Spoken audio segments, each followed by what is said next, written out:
会的 the United Chinese Association of Utah, we are maintaining the rights and interests of Chinese in America.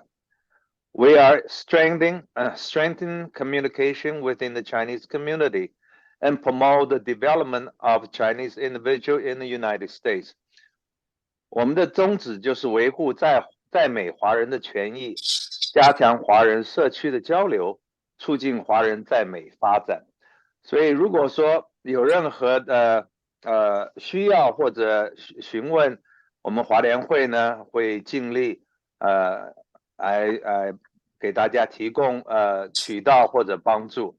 希望大家能够相信我们华联会的组织，也继续跟着华联会一起发展。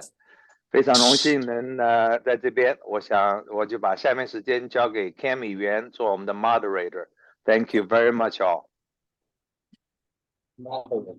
All right, thank you so much. I guess just as a brief introduction, my name is Cam Nguyen. I'm currently a sophomore at UC Berkeley, studying cognitive science and data. And today I'm pleased to announce Michael Scott Peters, who was born in West Jordan, Utah, and is distinguished for his role as the 7th U.S. Youth Observer to the United Nations. A Utah State University alumnus graduating summa cum laude in international business, he also served as student body president. His tenure as a youth observer began in 2018, during which he engaged with young Americans nationwide and represented the U.S. at various international meetings, including speaking at the Social Good Summit and participating in the 73rd UN General Assembly session. With this in mind, let's please welcome Michael. Thank you, Cami.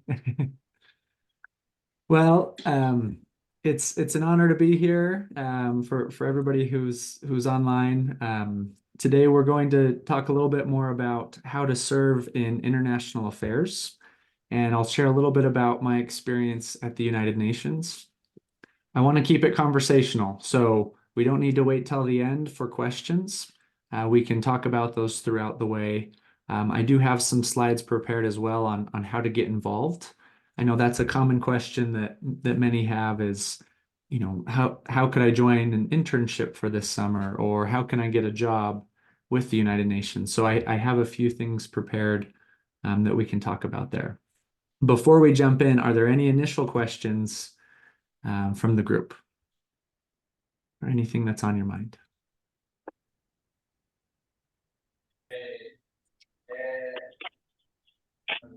Perfect. Okay. All right. Well, we'll go ahead and share my screen.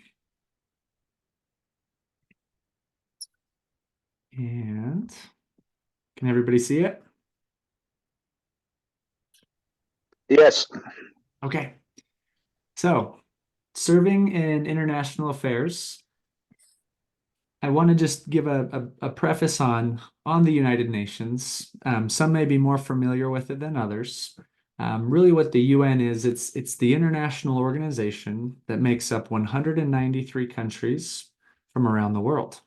And these countries come together and work really to further cooperation between countries and promote the freedoms that will lead to world peace. That's easier said than done, and sometimes, you know, decisions take a little while to be made. But really, this is an important organization, especially in a time in the world where there are more disagreements. And so it was an honor to be a part of it. Each year, the United Nations supports with a number of important missions. And one of those is to support with mental health and support women around the world to overcome any pregnancy risks. There's also a big focus on helping refugees and helping those who are fleeing war. We're seeing a lot of that right now with some of the different wars going on. There are also a lot of different peacekeepers. So you may have seen those wearing the blue helmets or the blue hats, coming from all over the world to help on different peacekeeping missions, to vaccinate children and help prevent disease, and also to provide food for those who are hungry. So those are just a couple of the different things that the UN focuses on. And I'll share a little bit more about what my role was as I was serving as the youth observer to the United Nations. So each country appoints one youth observer to represent the country. So in the year 2018 to 2019, I was supporting as the youth observer for the United States. So what that meant is I would serve, almost think of it as like a student body president of a college campus, but representing the whole country. So I would visit different high schools, different colleges, travel regularly to New York and DC and other places to make sure that I was bringing youth voices back to the UN when we had a seat at the table. 听了你近期 and 的文化之旅， a lot of the focus was on thinking globally and acting locally. It's a very big world that we live in, but the more that we can think holistically, you know, how our actions impact the rest of the world, and then bring that back to our local communities, can really help make a difference. And then I would collaborate with other youth observers from Mexico and Germany and China and other places around the world when we would come together in New York. So it was a really cool opportunity. One of the things that I was working on before starting at the UN, I did spend some time in the Dominican Republic as a volunteer, working to help victims of human trafficking. And once they've been rescued, I taught in an aftercare facility, courses in entrepreneurship and accounting and, you know, how to run a successful business, so that these men, women, and children who had been impacted by this could really turn their lives around and, you know, get back on the right track. So very fulfilling opportunity, and one that I think helped set me apart as I was applying to the UN, to say, hey, you know what, Michael's not just talking about trying to create a better world, but this was an action I could take that showed I cared about this and really wanted to get involved. So for any of you who have questions about how to get involved, we can talk more about those differentiating experiences that can help set your application apart. So I have a question for the group, and you can put this in the chat. Did anybody take a selfie in the last year? So you can just say yes or no in the chat, or you can come off mute and say yes. All right, I'm starting to see some of the chats roll in. Okay. So the reason I asked this, you might be wondering, Michael, this is kind of a weird question. Oh, Terry, I see your thumb going up. So Irene, too many selfies. I love that. I'm not going to ask you to share any of them, but what I want to actually let you know is that 93 million selfies are taken every single day. I actually took one today myself. I went on a run in the mountains and got up to the very top of a very snowy peak and thought this would be a cool picture. So 93 million pictures are taken every day. 1,000 selfies are uploaded to Instagram every 10 seconds. That's kind of interesting. I thought I'd share a picture of myself. But what I want you to think about is, you know, you're seeing a picture of me, but one of the things that's really missing here, and as you watch closely, you'll see what's missing is my better half, my wife, Eliza. So I'll do that one more time. You're just looking at me. And when we zoom out to see the whole picture, you really get to see what matters most. And this is my wife, Eliza. We've been married a little over 5 years. She's very important to me and frankly, way out of my league. You can see how beautiful she is. And I waited till after we got married to tell her that I got the better end of the deal.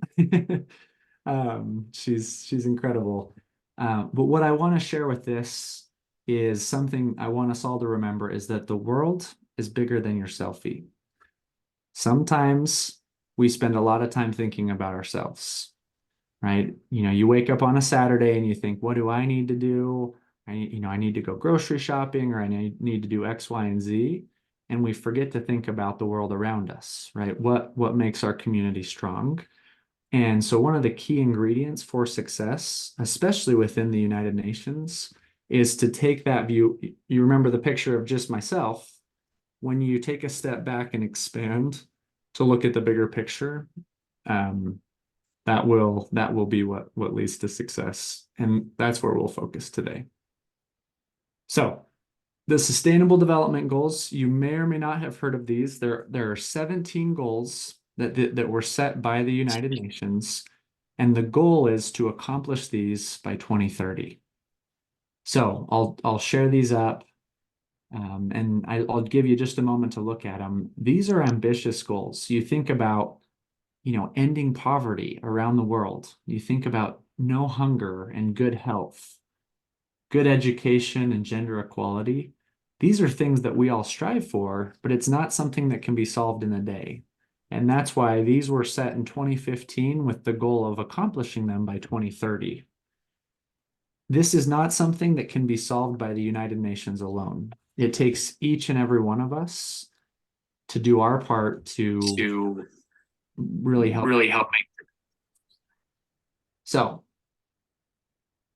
when talking to different youth from around the world, we ask what's top of mind of all of those goals, what's top of mind for you right now? And it's, hey, you know what? I'm in college, but I want to know if I'm going to be able to get a job after graduation, right? So it's decent work. It's building sustainable communities and strong institutions. The most popular of the three is actually this middle one. It's sustainable cities and communities. And so we'll talk a little bit today about how we can each play our part to improve our communities, to make them places where people want to live, where it's safe, where the air quality is good, and where, you know, children can go and play in the park without us needing to worry if they'll be safe. I also want to share that in many of these cases, more than 50% of urban women and girls in developing countries don't have access to clean water or good housing or sanitation. And I think, you know, many of us are either from Utah or from the United States. And these are certain things that we may take for granted, that we can go and turn on a faucet and have clean water come out, or that we, you know, have a nice, you know, roof over our head and a home that keeps us warm in the winter. But that's why it's so important that we do our part to make life bigger than our selfie and to help those who are in need. And I know many of you are doing that right now. Even before we got started, Tina was introducing me to many of the members of the board, and it was so cool to hear about all of the good things that are happening here within the community. So thank you for your service. So how can we help? I'll share a little bit about the Youth 2030 initiative, and this is something that it applies to all of us, not just, you know, young people aged 12 to 25. This is something that we can all play a part in, and I encourage you to go on to the UN's website to learn more. But it's all about engagement, participation, and democracy. So when we get involved and when we involve those around us in our schools and in our communities, we can really help make the difference. And with goal 11, right, building sustainable communities, I have a few ideas. There are many more, but it might be something as simple as carpooling together, right? How can we cut down on the cars on the road? Or how can we, you know, improve public transportation and recycling? There's also, you know, the UN has a lot of like the Habitat for Humanity and different youth divisions that we can get involved with to clean up our parks and make the most of the spaces around us. So I've linked a website here that will share more of those ideas.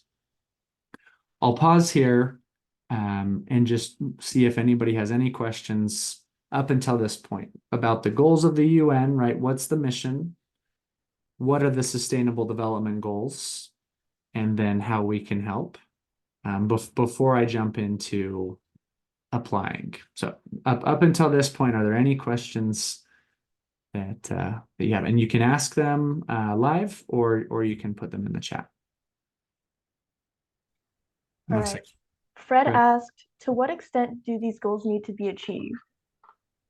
Great question, Fred. The goal would be to have them 100% achieved. Now, that's a lofty goal. I remember there's an organization in Utah called Zero Fatalities.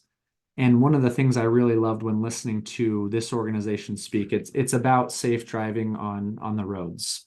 And somebody said, is it really realistic to have 0 fatalities on Utah roads? Like, will there be a day when no one is ever in a car accident? And they said that might be unrealistic, but could we set it any other way, right? Do we name our organization 10 fatalities and say that that's okay, or 100 fatalities? No, the goal is 0, because by driving towards 0 fatalities, we will get closer than we were before. So, Fred, it's an excellent question. To be in a world where there's no hunger or no poverty or perfect education for everybody, we may not get there by 2030, but by setting that as a goal and really taking good actions to move towards that, we're better off than we would have been without setting a goal. I hope that helps. Fred, did that answer your question? Yes. Okay, perfect. All right, we have another question. Obviously, many things need to be improved in the local, national, and international level. So how did you choose to work for the UN? So it's a really good question. And I actually started at the local level. I didn't anticipate that it would lead to something like the UN, but it started on the campus of Utah State University. One of the things that I saw is as good of a campus and as good of a school as Utah State is, I felt like there was more we could do to help our international students. At the time, Utah State had 83 different countries represented on campus, but I noticed that a lot of the focus was on, the majority versus helping the minority. And so I got involved with the Office of Global Engagement, and I would work with our students from Saudi Arabia and from China and from the Dominican Republic. And I really loved that. And I ended up getting involved in student government so that we could do more to help everyone belong. That was our student body theme, was that everyone belongs. No matter where you come from or what you believe, you have a place here in the Aggie community. And as a result of involvement at the local level, that led to the opportunity at the UN. And that's actually the way I would recommend it. If you're thinking, I'm not doing much in my community, but I want to jump all the way to the United Nations and start working globally, that might be a bit large of a jump. I would recommend getting involved now within your neighborhood, within your school. And as a result, if you find that gets you excited and you're passionate about that, then continue to get involved at a national level, at a global level. But I'd start first within the community. So hopefully that answered the question. Okay, I'll share a few more slides, and then I'll stop sharing the screen and open it up to anybody else who has questions. I would love to hear from you. You are more interesting than I am. I would rather hear you talk than hear myself talk. So if you'd like to screenshot this slide, I know this is also being recorded. So if you'd like to come in, un.org/get-involved is a really helpful website where you can come in and find programs for young professionals, competitive exams. internship opportunities, volunteer opportunities, and then there's also a section for full-time jobs. So you can come in and see what's available. These change regularly as different opportunities come up. And so you could bookmark this, within your browser and come back and look. But I'd encourage you to review if this is something that interests you, come and see what's available, because maybe this upcoming summer you have some time that you'd like to use to get involved. One of the common questions that I received as the youth observer was, do you have any tips, Michael? Like how, I would love to just understand what's expected from these different roles. What I'd start off by saying is you want to choose the right role for you. Sometimes people think, hey, I would love to have the UN on my resume, and whatever job is available, I'll take it. You want to make sure you'll be passionate about it. If it's not something that excites you, then I wouldn't recommend applying. And also highlight your achievements. Sometimes we want to be humble and say, we don't like to talk about ourselves. This is an opportunity. I'd encourage you to share what you've done, share what makes you unique, and really focus on building a motivation statement. Why do you want to join the United Nations? Again, is this just for your resume, or is this because you truly care about making the world a better place? So research and prepare for the interview. Have some real life stories. Stories connect people. When you can talk about, for example, in my interview, I talked about being in the Dominican Republic, helping victims of human trafficking improve their lives. That's something that immediately rings a bell and people say, wow, that's awesome. I'm not expecting everybody to move to another country and to do something like that. I realize that was a unique point in my life where I was able to do that. It can be something else and it can be something closer to home. But if you can bring those real life stories to the interview, that will make a big difference. As you share the stories, talk about the situation, the action, and the results. So what was the scenario? What did you do? And how did it help somebody? That's a really important framework as you think about the stories you're preparing. And then practice, right? Practice in the mirror, practice with your family.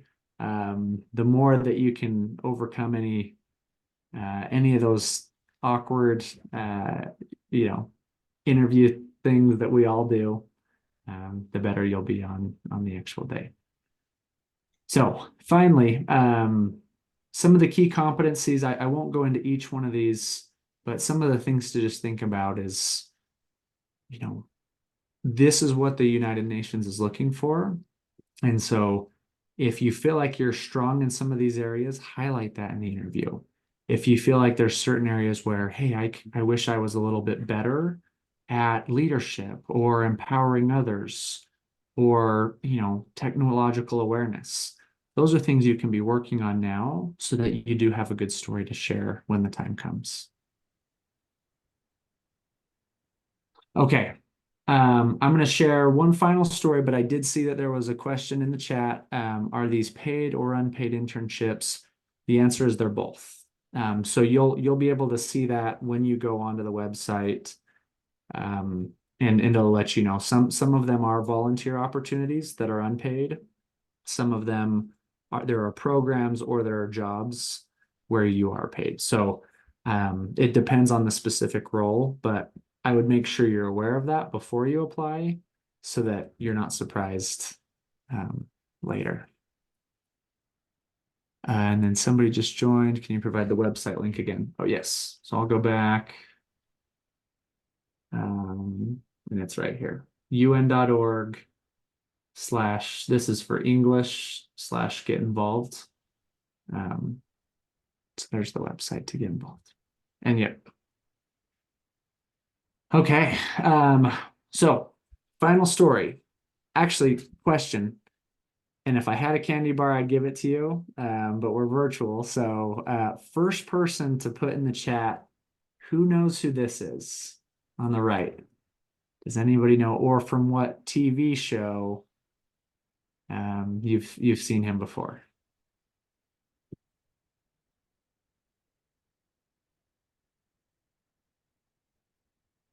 Any takers? All right, I'll tell you. So his name is Daniel Day Kim. You've probably seen his face before. He's in Lost, the TV series. There's a number of movies that he's starred in.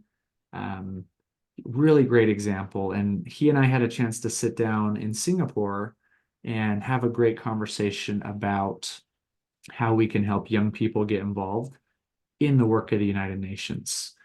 And one of the things that I asked him, I said, Daniel, if you could give advice to young people around the world, what would you share with them? And he said, Michael, I would tell them that you are never too young to lead. And that really stood out for me because sometimes I think, and maybe we've all felt this way, is that the important decisions are only made by the important people in New York or Washington, D.C., the people who dress up in suits, ties, and dresses. And who am I to help be influential as I'm still learning, right? And he said, anyone can have a seat at the table if they're brave enough to ask. So don't feel like, hey, I need to wait till later in life to start making a difference. Make a difference today. And that's, if there's one thing you take away from our conversation today, it's that right there. You're not too young to lead. There are a number of different ways to get involved. The United Nations can't accomplish those 17 goals alone. It's up to each one of us to get involved and help make the difference. And with that, I just want to recap what we've talked about today as a reminder to think globally and act locally. In everything that we do, let's keep the bigger picture in mind. Remember that you are never too young to lead. And finally, if you remember back to my beautiful wife, Eliza, the world is bigger than your selfie. And with that, I just want to say thank you so much for having me. My goal was to talk for actually about a half an hour here, and then I do want to spend a lot of the time opening it up to Q&A. So, and also here's my WeChat, and then you can find me, on social media if you have further questions after the presentation. But I will stop sharing my screen and open it up for any other questions that you may have. Or Cami, if you want to say anything else as well. All right.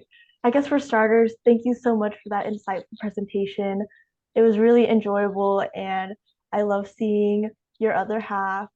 I think here are a few questions from the community, kind of going off of different opportunities and how to prepare for them. So someone said that their son is an 11th grader, and if there are any UN programs for him this coming summer. And if so, how can we prepare and participate? Yep. There definitely are lots of programs, and that's a great age, right? 11th grade going into senior year of high school, or even right after high school before college. There's lots of programs. I would redirect you to that website as it's changing regularly, but I would just go to the UN's website, go to the link on getting involved, and there you'll find the whole list of different opportunities for your son. All right, perfect. Another person asked, does the UN youth require learning any foreign languages? It's not a requirement, but it definitely helps. I lived in Argentina for 2 years, and so I learned Spanish there and then lived in the Dominican Republic. So it was helpful to have another language, but certainly not a requirement. All right, and then finally from the group chat, someone asked what your opinion on Nikki Haley is. Oh, good question. So I had a chance to interview with her as I was going through the process, and really appreciated a lot of what she did. My interactions with her were this was a few years ago at the time of her serving as the ambassador to the UN. And now she's running for president as well. But very hard worker, very involved, and accomplished a lot while she was serving our country. So Perfect. All right. I guess for starters, from your perspective, what are the biggest challenges facing youth people who want to engage in international affairs, and how can they overcome these hurdles? I would say that probably the biggest challenge is the one that we put on ourselves, and it's taking the first step. So I'm a big runner. I love running marathons, and there's a saying within the running community that the hardest part of the marathon is crossing the start line, right? And just getting started. And I think it's very similar within this context as well. We all have very busy lives, and there's a lot going on that's required. And sometimes volunteer opportunities or involvement like this can seem like an extracurricular that just keeps getting put on the burner. And so I would say, in terms of the challenges, intentionally carve out time to serve and to get involved, and then also try to take away any barriers we put on ourselves for our circumstances, whether it's our age, our gender, our ethnicity, or anything else. If we say, hey, I don't know if I would be a good candidate, then I would encourage you to not think that. I did feel that way before I even applied to the UN. And I'll tell you just a really quick story about how I was able to overcome that barrier for myself. I was actually encouraged to apply by a mentor of mine at Utah State. And she said, Michael, I think you should look into this. This would be a great opportunity. And I researched the position, and every year the people who won the role were from Harvard or Stanford or Yale or many of the other Ivy League schools. And I thought to myself, I wish I went to one of those schools, but I'm at Utah State University, which, by the way, I think can compete with any of the Ivy League schools. I love I love USU, but I did have some of the imposter syndrome. I felt like, maybe I wouldn't be recognized like some of the others in the past. And that very day that I had that thought, I was walking around campus, and in our business building, there's a quote on the wall that says, "Dare mighty things." And I thought to myself, why not? What do I have to lose for not trying?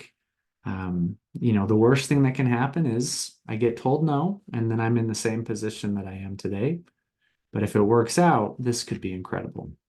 So that I would encourage you to think about how you can dare mighty things today, and start the first step of that marathon.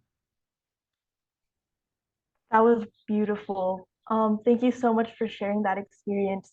I think another additional question that I had was based on your experience specifically as a UN youth observer, what are some strategies or initiatives have you found to be the most effective in getting youth more actively involved in international policymaking?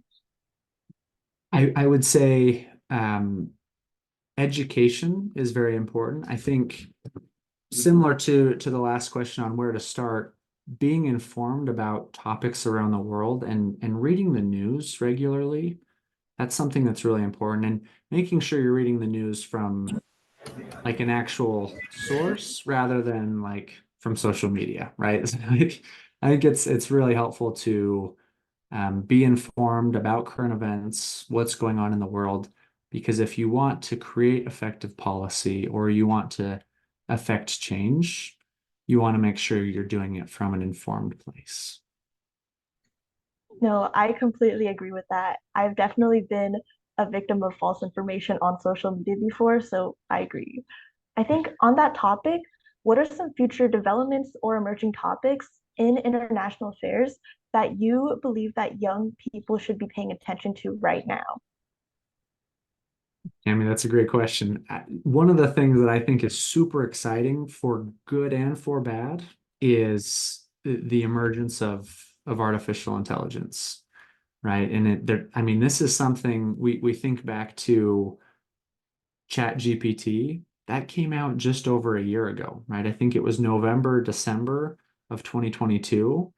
And in the last year, we can see how much that has evolved and changed. For those who were reading the news this week and saw Sora, you can now type in a sentence of, hey, like now instead of just generating text, you can generate videos, you can generate images. This is disrupting many industries right now, and I think that will be used for lots of good, and it can be used for some bad as well. And I think the more we're aware of it and involved with it, the more we can be on the forefront of that technology. No, for sure. I'm not gonna lie, even I use ChatGPT as a student, whether it's like helping curate different study materials or looking up random images of like cats. I think that's definitely something very interesting. Also, this is just as a reminder, anyone can add their questions in the chat. I'm just trying to go off of the some questions that I had in mind.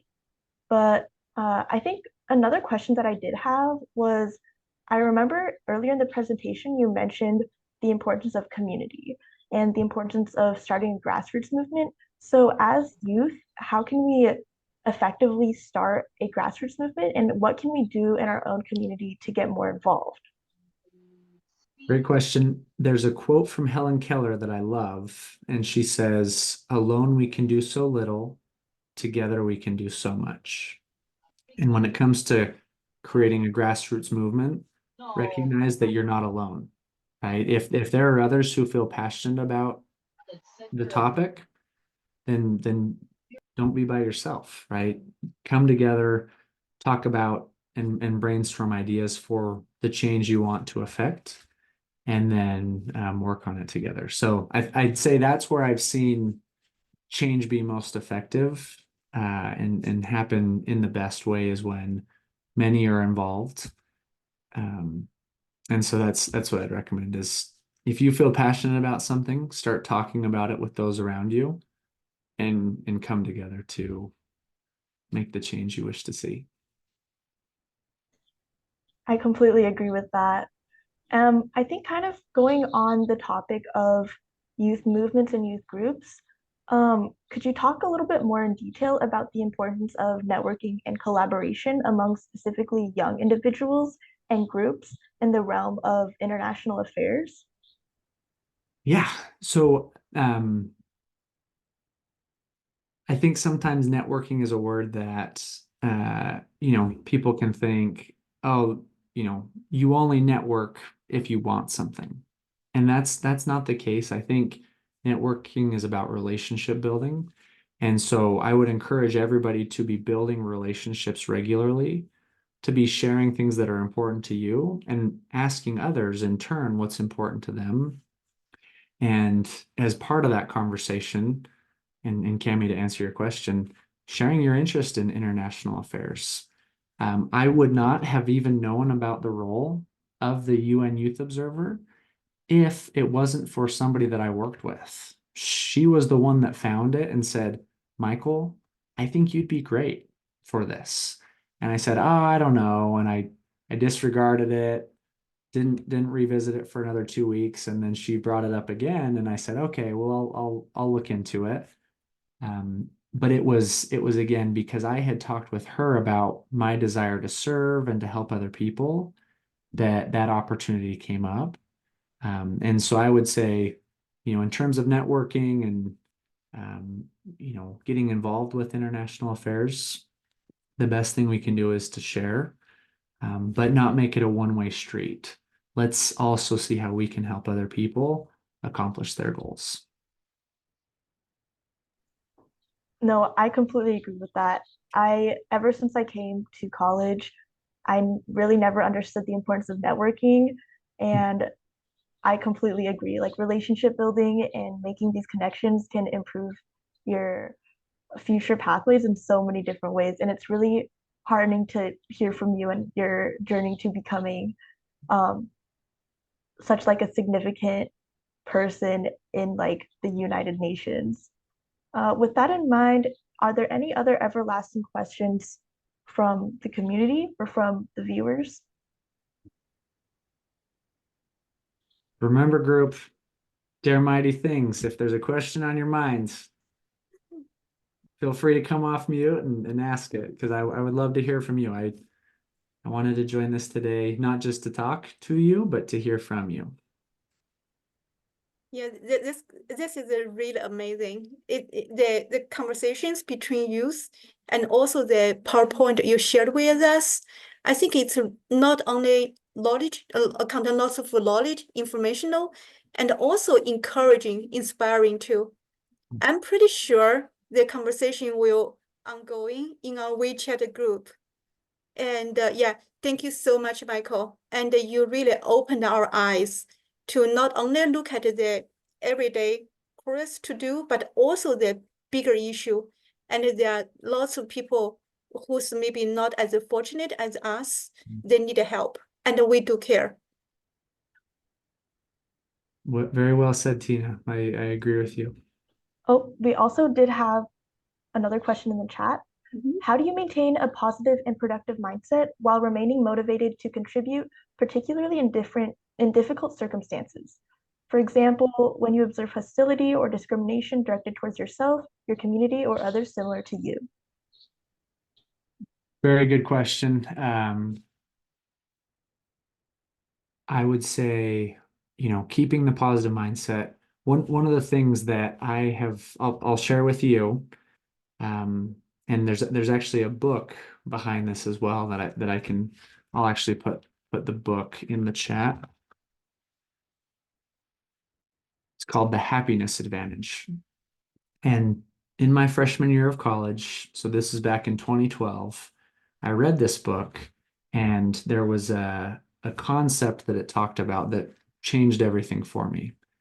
A lot of times we think that if we put success at the center of our universe, then happiness will naturally come, right? And sometimes we think about this in terms of, if I get a nice car, or I get that great job, or I have a nice home, then I'll be successful and then I'll be happy. One of the issues with that is there will always be a better job or a nicer car or a bigger house, right? I don't know if anybody's ever felt that way, but you think, hey, if I get this, I'll be successful. This book actually talks about reversing that and saying, let's put happiness at the center of our universe, and you will see that success naturally comes. I want you to think about the happiest people that you know, somebody who's just genuinely optimistic and always, on top of the world. They've chosen happiness first, and you probably see them becoming successful, not because they're trying to be, but because their happiness is bringing good things to them. And so one of the things and this is to get back to the question on how to keep the positive mindset even when bad things are happening. One of the things that I do, and I took from this book, is to write down the 3 best things that happen to me every single day. I don't consider myself a journal writer. I have a hard time sitting down and writing pages and pages of my feelings in a notebook. That's a little too much for me. But the book talked about writing down 3 bullet points, right? And I think the very first time I ever wrote about it, I said, I got a free sandwich at Utah State. I was walking around campus and someone was giving out sandwiches, and I was like, wow, I'm a poor college student. Like, this is awesome, free food. Another one, I think I talked about, sitting next to a pretty girl in chemistry class. Just very simple things, but when I got to the end of the day, rather than focusing on the sad things that were happening in my day or in the world, I would write down the 3 best things that happened. And I'm happy to share with each of you today that 12 years later, I have never missed a day of writing the 3 good things that happen. And tonight, when I write in my journal, I'm going to write about each of you and this conversation that we've had, because this has been very uplifting for me as well. And I think as I go to bed tonight, I'll think, wow, look at all of the good that's happening and look at the hope that we can have for this group in going to make a difference in the world. As Tina and Cami and others have shared so many good things that are already happening. So to answer the question, how do we keep the positive mindset even when bad things are happening? I would say write about the good and be very intentional in focusing on the good. You can re-hardwire your brain to think optimistically. That doesn't mean bad things won't happen in the world, but if you focus on the good, you will continue to see good things happen, and you can help make good things happen for other people. Thank you so much, Michael. That was very well said. I'll definitely like implement that strategy in my daily routine from now on. Cami, I love that. And I would challenge everybody on the phone. You don't need to do it for 12 years. That wasn't something I thought I was even signing up for. But tonight, I would love if you could try that, right? If as you walk away from this call and think, where do I begin? Write down 3 good things that happened to you today. And as you start to think more positively and optimistically, that will be contagious on your family and your friends. You'll help influence the circle around you, and then that will influence their circles and so on and so forth. We don't change the world by boiling the ocean all at once. We change the world one person at a time.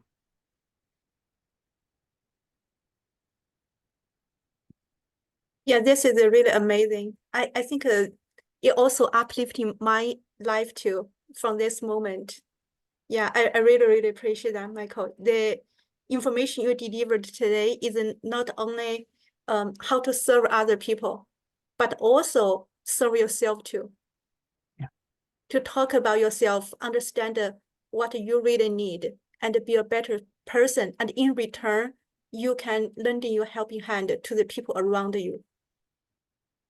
Yeah, I think I'm learning a lot from you today. I think probably we're running out of time now. So does anybody has any other question?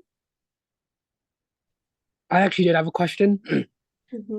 Please. So let's say right now I'm not exactly like, I don't exactly have like the time to apply for something at the UN. What kind of things can I do now to make myself a better candidate when the time comes? Very good question. There's so many things and you, if you don't mind me asking, at what point are you in school right now, or are you working? Yes, I'm currently just a junior in high school. So perfect. Yes. That's the best place to start. Thank you. There are different clubs. There's different, there might be sports programs or music or extracurricular activities you can get involved with. The more you can differentiate yourself, rather than just going to school, getting good grades, and graduating, think about how you can be serving now within your high school, and growing as a leader, so that in college or when if you decide to apply to the UN, you can look back on those experiences and say, look, this has been a part of my entire life and not just something I decided to try later. So I think the timing is in your favor. Okay, thank you so much. You're welcome. Great question. Okay, thank you all. Last but not least, I'm going to take this opportunity to thank our co-organizers. We have Michael's seminar get a huge support from all our Chinese community, not only in Utah, but also nationwide. So I want to thank to Salt Lake Eastern Arts, 盐湖城书画协会, APAPAR, and Cassie Fun Fitness, 菠萝公益, the Chinese Rural Workers Association, 还有我们的犹他科协, which is the Utah Chinese Technology Association. 谢谢每一个单位和个人对我们这个讲座的支持。Thank you so much, Michael. And thank you all for joining. Let's continue this discussion in our WeChat group. Yes, I would love that. Yeah. Have a wonderful evening and happy Chinese New Year. Bye-bye. Bye-bye. Thank you. All right. Thank you so much, Michael. Thank you so much. Thank you. Thank you. 感谢。